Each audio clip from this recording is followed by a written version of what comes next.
किसी ने बड़े ही कमाल की बात कही है, जिंदगी में हंसना मुस्कुराना सीखना पड़ता है, लेकिन रोना तो जन्म लेते ही लोग सीख लेता है, जान लेता है। सीएम नीतीश कुमार का जन्मदिन 1 मार्च को विकास दिवस के रूप में मनाएगा जदयू। विधानमंडल का बजट सत्र आज से हो रहा है शुरू। विधानमंडल में पेश होंगे 9 विधेयक। अगर बिजली बिल समय पर नहीं चुकाएं तो लगेगा अधिक शुल्क। अब फर्जी नियोजित शिक्षकों का ही नहीं बल्कि तमाम नियोजित शिक्षकों का सर्टिफिकेट पोर्टल के माध्यम से होगा जांच। आईपीएल के इतिहास में सबसे महंगे बिके मॉरिस। नमस्कार, आप इस समय देख रहे हैं मगध संवाद और मैं आपके साथ हूं सुनील बॉबी। अखबारों में क्या छपा है क्या छुपा है, हम सुबह सवेरे के इस विशेष कार्यक्रम में हम खबरों को लेते हैं अखबारों में क्या छपा है। अखबारों से ढूंढ कर लाते हैं आपके लिए खास खबरों जो आपको जानना होता है बहुत जरूरी। सबसे पहले हम लेते हैं खबर सीएम नीतीश कुमार। बिहार के सीएम नीतीश कुमार का जन्मदिन 1 मार्च को जदयू विकास दिवस के रूप में मनाएगा। जदयू मुख्यमंत्री नीतीश कुमार के जन्मदिन 1 मार्च को विकास दिवस के रूप में मनाने का निर्णय लिया है। पार्टी के राष्ट्रीय अध्यक्ष आरपीसी ने कहा है कि इस दिन हर शहर कस्बे और गांव में एक बूथ पर जदयू कार्यकर्ता जुटेंगे और अपने नेता का दीर्घायु होने की कामना करेंगे। सब नीतीश कुमार द्वारा किए गए विकास कार्यों का चर्चा भी करेंगे और बिहार को विकसित राज्य बनाने का संकल्प लेंगे। यानी कि जदयू अपनी पहुंच अब बूथ स्तर पर, गांव स्तर पर, मोहल्ला स्तर पर बनाना चाहता है। और बिहार के मुख्यमंत्री जो एक विकास पुरुष के रूप में जाने जाते हैं, माना जाता है, उनका जन्मदिन 1 मार्च को विकास दिवस के रूप में मनाने का निर्णय लिया है। इतना ही नहीं बल्कि उस दिन बूथ स्तर पर जदयू कार्यकर्ता उपस्थित होकर लोगों को जुटाएंगे और बिहार में विकास की बातों को बताएंगे कि बिहार में अब तक क्या क्या विकास हुआ है। आखिरकार बिहार के मुख्यमंत्री नीतीश कुमार मुख्यमंत्री बनने के बाद क्या क्या विकास किए हैं और क्या लक्ष्य है। तो चलिए, विकास की बात होता ही रहता है और बताना भी जरूरी है। मुस्कुराते रहिए, हंसते रहिए। और दूसरी ओर एक शिक्षकों के लिए खुशी कहिए या दुख कहिए, एक बड़ी खबर आई है जो शिक्षा मंत्री का उसमें भी बयान है। अब फर्जी शिक्षकों के नाम को लेकर बहुत से वाद विवाद चल रहे थे, सुर्खियां मीडिया में अखबारों में बनती आ रही थी। लेकिन अब शिक्षा विभाग ने निर्णय लिया है कि जो पोर्टल का विकास किया गया, विकसित किया गया है पोर्टल का, वेब पोर्टल का, अब पोर्टल पर बिहार के तमाम नियोजित शिक्षक, कहने का मतलब 3.5 लाख से ज़्यादा जो नियोजित शिक्षक हैं, वो तमाम नियोजित शिक्षक अपने शैक्षणिक प्रमाण पत्रों को पोर्टल पर अपलोड करेंगे।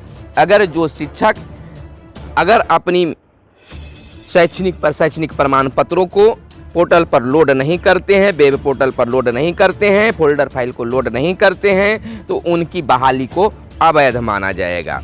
यह शिक्षा विभाग का निर्णय है। इधर अगर नए शिक्षा मंत्री विजय कुमार चौधरी की बात कर ले तो उन्होंने भी फर्जी शिक्षकों को लेकर एक बड़ा बयान दिया है। कहा है कि शिक्षकों की फोल्डर अपलोड कराने के लिए शिक्षा विभाग वेब पोर्टल लॉन्च करेगा। इसमें निगरानी अन्वेषण ब्यूरो से नियोजित शिक्षकों को सर्टिफिकेट की जांच कराने में मदद मिलेगी। कई नियोजन इकाइयों से शिक्षकों के फोल्डर नहीं मिलने के बाद वेब पोर्टल पर सर्टिफिकेट अपलोड कराने का निर्णय लिया गया है। शिक्षा मंत्री ने कहा है कि निगरानी को सहयोग मिलेगा और शिक्षा विभाग यह निर्णय लिया है कि वेब पोर्टल पर तमाम शिक्षकों का सर्टिफिकेट लोड करें। अगर जो नियोजित शिक्षक अगर उस वेब पोर्टल पर जो लॉन्च होने वाला है, अगर उस पर अपना सर्टिफिकेट अपलोड नहीं करते हैं तो उनकी बहाली फर्जी मानी जाएगी। इधर अगर बात कर ले अन्य खबरों पर तो विधानमंडल का बजट सत्र आज से प्रारंभ हो रहा है, शुरू हो रहा है। राज्यपाल दोनों सदनों को करेंगे संबोधित। बिहार के राज्यपाल फागू चौहान जो हैं वह दोनों विधानमंडलों के संबोधित करेंगे।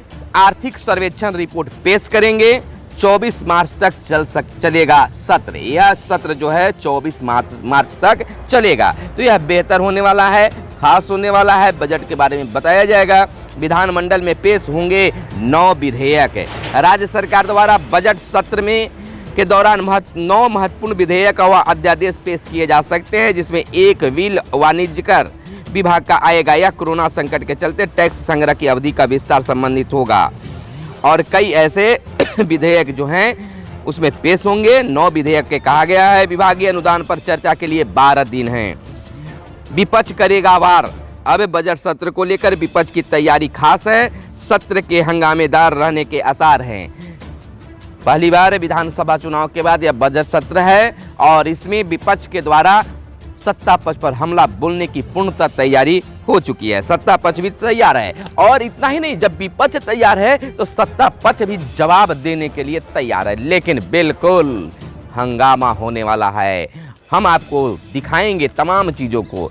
तो बजट सत्र में सत्ता पक्ष विपक्ष सभी तैयार हैं और वहां पर विधानमंडल में हंगामेदार सत्र चलने की बात आ रही है। विधानमंडल में 106 नए सदस्य विधानसभा में चुनकर पहली बार आए 104 सदस्यों के लिए यह सत्र नया अनुभव लेकर आएगा। कई ऐसे वहां सदस्य होंगे जो पहली बार वहां पहुंचे हैं, उनके लिए यह एक नया अनुभव होगा। इधर अन्य खबरों पर बात कर ले तो आईपीएल के इतिहास में सबसे महंगे बिके मॉरिस। आईपीएल की नीलामी के पहले दिन विदेशी खिलाड़ियों का जलवा रहा। दक्षिण अफ्रीका में ऑलराउंडर क्रिस मॉरिस को राजस्थान रॉयल्स ने 16.25 करोड़ रुपए में खरीदा। वे आईपीएल नीलामी के इतिहास में सबसे महंगे खिलाड़ी बन गए हैं। सबसे महंगे खिलाड़ी आईपीएल में बन गए हैं। 130 देशों को अभी तक एक खुराक नहीं मिला। टाइम की सूची में 5 भारतवंशी शामिल। अब इधर और कुछ खबरों पर अगर चर्चा कर लेते हैं तो एक बड़ी खबर बिजली विभाग से निकलकर सामने आई है। बिजली बिल समय पर चुकाएं, नहीं तो लगेगा अधिक शुल्क। बिजली कंपनी ने शुल्क अधिभार में वृद्धि का प्रस्ताव विनियामक आयोग को दिया है। सावधान होने की जरूरत है। कम बिल वसूली के कारण कंपनी ने बनाया है यह प्रस्ताव। देखिए, यहाँ पर हम समझा देना चाहते हैं, बता देना चाहते हैं कि इसमें उपभोक्ताओं की ही कमी नहीं है, बिजली विभाग की भी कुछ कमियां हैं। जैसे समय पर बिजली बिल नहीं भेजना, अगर किसी प्रकार का प्रॉब्लम उपभोक्ताओं को है तो उसको उलझा कर रखना, इन तमाम चीज़ों पर अगर धरातल पर अगर बिजली विभाग अगर जांच करे तो यह खुल कर आएगा कि अगर वसूली नहीं हो रही है तो उसमें विभाग भी काफ़ी दोषी है, कर्मचारी भी काफ़ी दोषी है। इसको लेकर चलना चाहिए।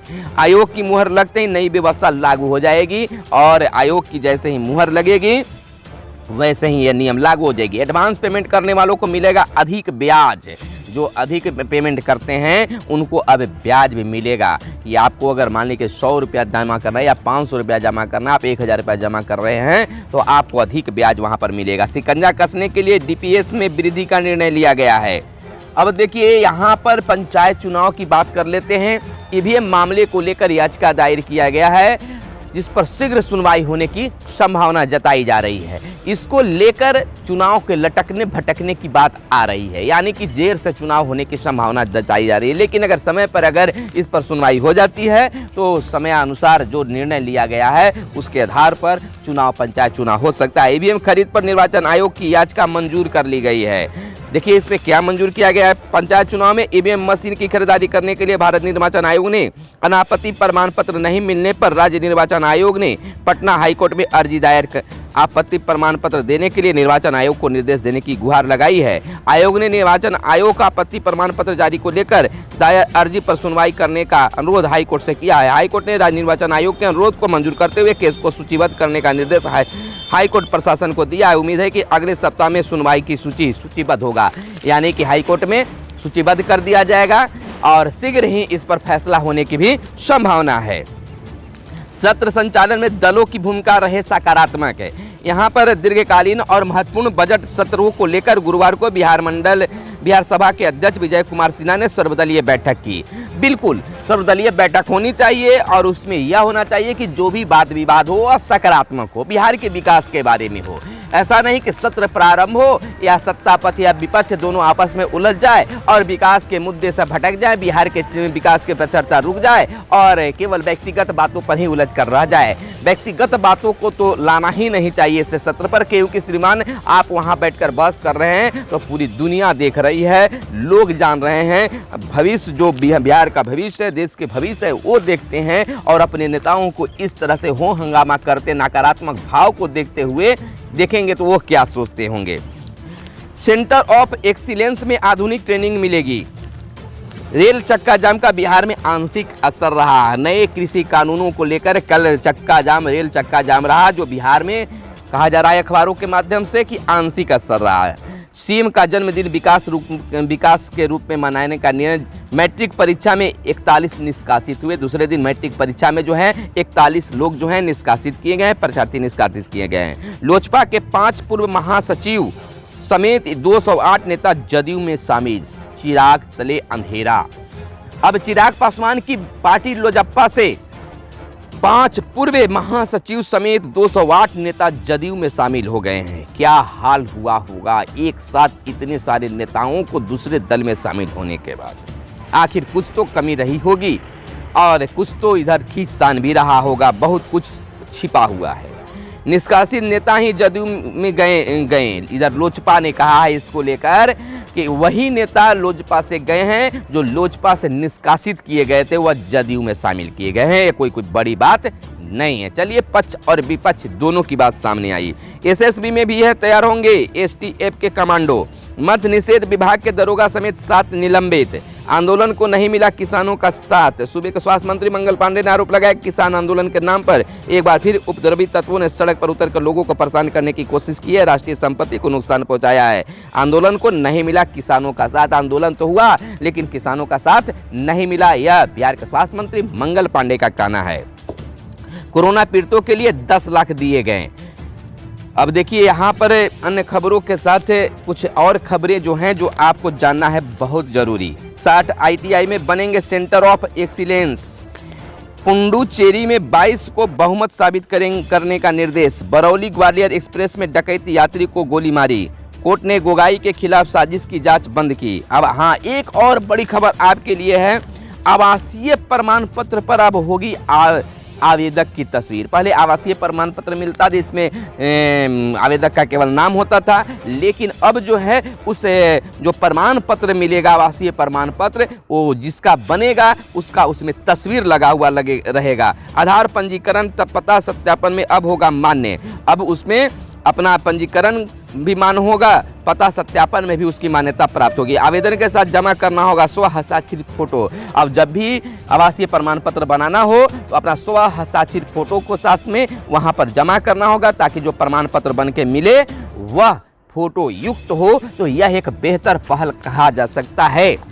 और इधर पहली से 5वीं तक की कक्षा मार्च महीने के प्रथम सप्ताह में खुलने की संभावना जताई जा रही है। इस पर विचार विमर्श चल रहा है। अब देखना यह होता है कि मार्च के पहली सप्ताह में खुलता है या दूसरे सप्ताह में। फिलहाल आप मगध संवाद के साथ बने रहिए और हमें दीजिए इजाजत।